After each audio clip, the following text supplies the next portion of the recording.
আসসালামু আলাইকুম। আমি ঢাকা থেকে বলছি। Bangladeshi blogger Irin daily lifestyle ব্লগে আপনাদেরকে জানাই স্বাগতম। কাছে এবং দূরে, দেশ এবং দেশের বাহিরে যে যেখান থেকে আমার আজকের ভিডিওটি দেখছেন, আশা করছি আল্লাহর রহমতে সকলেই ভালো আছেন।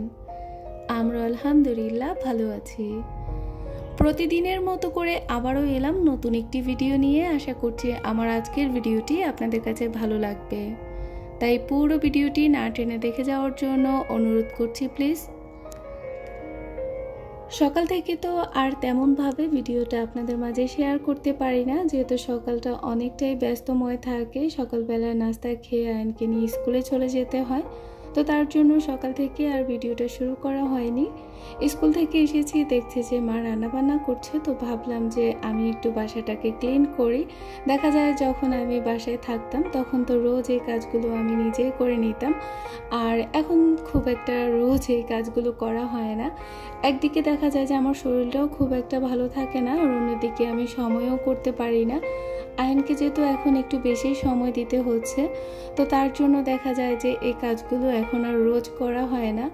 এমনিতে আমার বাসাটা যেহেতু রাস্তার পাশে, তো তার জন্য ধুলাবালি একটু বেশি চলে আসে, তো তাই চেষ্টা করি 2 থেকে 3 দিন পর পর এই কাজগুলো করে নেওয়ার জন্য।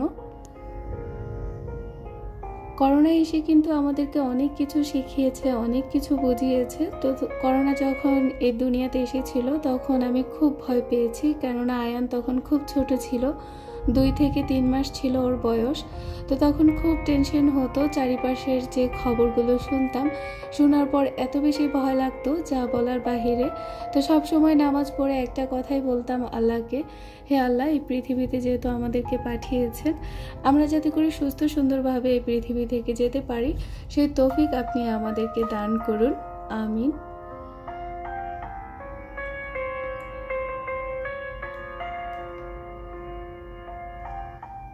তো এখানে একটু মোছামুছি করছিলাম, আর ভাবলাম যে আজকের ভিডিওটা এখান থেকেই শুরু করি। আসলে আমি যেহেতু এখন বাসায় খুব একটা কাজ করি না, তো তার জন্য কি দিয়ে আপনাদের সাথে ভিডিওটা সাজাবো নিজেও বুঝতে পারি না।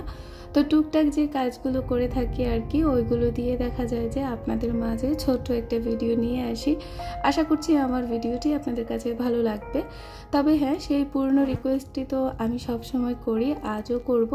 যারা যারা অলরেডি আমার ভিডিওটি দেখা শুরু করে দিয়েছেন, আমার ভিডিওর কোনো অংশ কিংবা আমার কোনো কথা যদি আপনাদের কাছে ভালো লেগে থাকে, তাহলে অবশ্যই আমার ভিডিওতে একটি লাইক দিয়ে দেবেন, কেননা আপনাদের একটি লাইক কিন্তু আমার ভিডিওটাকে আরও অনেকের কাছে পৌঁছে দিতে সাহায্য করবে।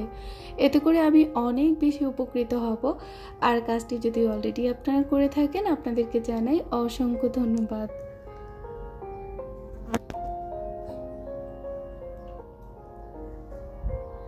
ভোর রাতে ফজরের নামাজ পড়ে ঘুম ঘুম চোখে কোনোভাবে আমি জায়নামাজটা এখানে রেখে দেই। আমার মতো সেম কাজটা আয়নের বাবাও করেন। তো দেখা যায় যে তারপর দিনের বেলায় আমি এই জায়গাটাকে গুছিয়ে রাখি। আসলে এখানে জায়নামাজই রাখা হয়, আর সাথে একটা ফুলদানি আর টিস্যু বক্স। তবে এখন আপাতত ফুলদানি আর টিস্যু বক্স দুইটাই সরিয়ে রেখেছি।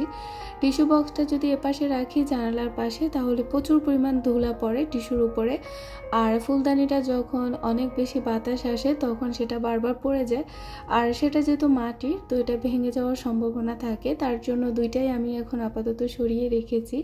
শুধুমাত্র এখানে আমি এখন জায়নামাজগুলোই রেখেছি।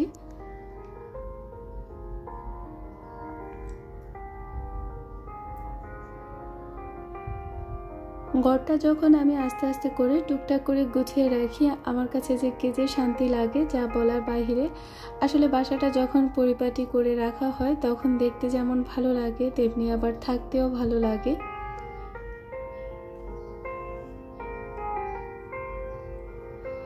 আজ অল্প একটু বৃষ্টি হয়েছিল। বৃষ্টি তো কম বেশি আমার সব আপুদেরই অনেক ভালো লাগে, আমার নিজের কাছেও অনেক ভালো লাগে।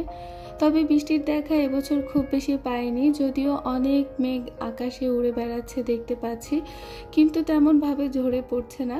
তো সবসময় অপেক্ষায় থাকি যে কখন ঝরে পড়বে, কখন একটু উপভোগ করব।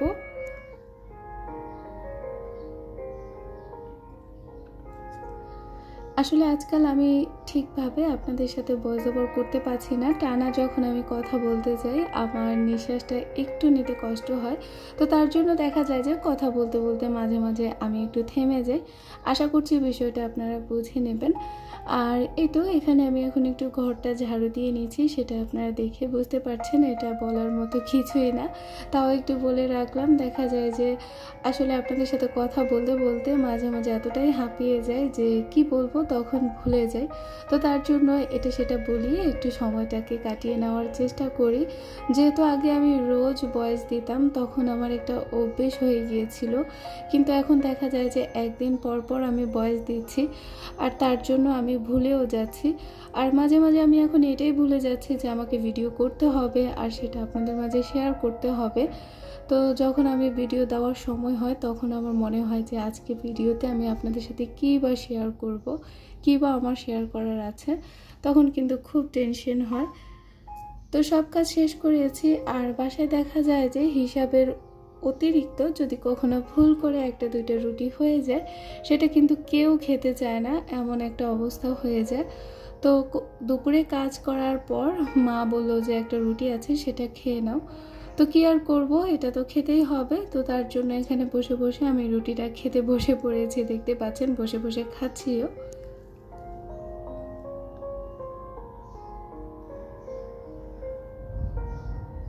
এখন যেহেতু ফলের মৌসুম, চারিপাশে অনেক মাছি, আর কিছু খাই বা না খাই মাছি কিন্তু অনেক বেশি বিরক্ত করছিল। তো এদিকে মা কি কি রান্না করেছে আজকে সেটাই শর্ট টাইমে আপনাদের সাথে একটু শেয়ার করে নিচ্ছি। মাছ খেতে একদম ভালো লাগছিল না, তো তাই মাকে বলেছিলাম যে মাছ রান্না করতে হবে না, ডিম রান্না করার জন্য। তো মা একটু টমেটো দিয়ে ডিম রান্না করেছে। আর এখানে চাল কুমড়ো দিয়ে মশারির ডাল দিয়ে ইলিশ মাছের মাথা দিয়ে রান্না করেছে, এটা অনেক মজা হয়েছিল।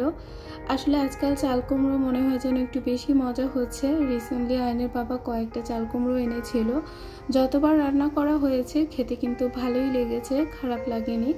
একটা সময় চাল কুমড়ো পছন্দই করতাম না, আর এখন ভালোই লাগে।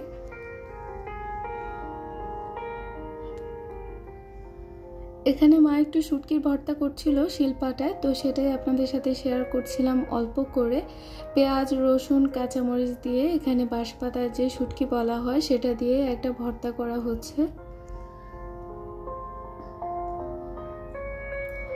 ডাক্তার আমাকে বলেছে ঝাল জাতীয় গ্যাস জাতীয় এই ধরনের খাবারগুলো থেকে দূরে থাকার জন্য, তবে আমার তো এই খাবারগুলোই ভালো লাগে, ভাজা পোড়া ঝাল। তবে এগুলো এখন একদম খাওয়া যাবে না, তো তার জন্য মা অল্প ঝাল দিয়ে একটু ভর্তা করছেন। বৃষ্টি এসেছে আর বৃষ্টিটাকে ছুঁয়ে দেখবো না সেটা তো হতে পারে না। অনেক অপেক্ষার পর এই বৃষ্টির মুখ দেখতে পেলাম, তো সাথে সাথেই কিন্তু দু হাত বাড়িয়ে দিয়েছি বৃষ্টিটা ছুবো বলে। তো দেখতেই পাচ্ছেন আমি অলরেডি বৃষ্টি উপভোগ করছি, আর বৃষ্টিটা খুবই অল্প সময়ের জন্য ছিল। নিরিবিলি খুব সুন্দরভাবে 10 থেকে 15 মিনিট বৃষ্টি হয়েছিল, আর দেখতেও বেশ ভালো লাগছিল।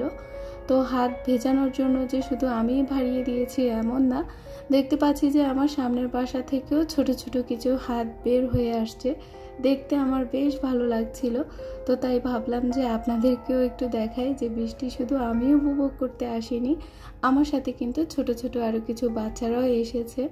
আমার সাথে আয়ানও থাকতো, তবে আয়ানকে আমি খুব রেগে বকাঝকা দিয়ে ঘুম পাড়িয়ে দিয়েছি। আর ঘুম পাড়ানোর পরেই কিন্তু বৃষ্টিটা এসেছিল, যার জন্য আয়ান উপভোগ করতে পারেনি। তো খুব সুন্দর একটা বৃষ্টি হচ্ছিল, আর আমি বৃষ্টিটা উপভোগ করতে করতে আপনাদের থেকেও বিদায় নেব, কেননা আর বেশি কিছু শেয়ার করতে পারছি না। তো আমার ছোট্ট ভিডিওটি আপনাদের কাছে কেমন লেগেছে অবশ্যই আমাকে জানাতে ভুলবেন না। বরাবরের মতো করে আমি সবার সুস্বাস্থ্য কামনা করছি, সবাই ভালো থাকুন, সুস্থ থাকুন, পরিবারের খেয়াল রাখুন। এই বলে আজকের মতো এখানেই বিদায় নিচ্ছি। আল্লাহ হাফেজ, আসসালামু আলাইকুম।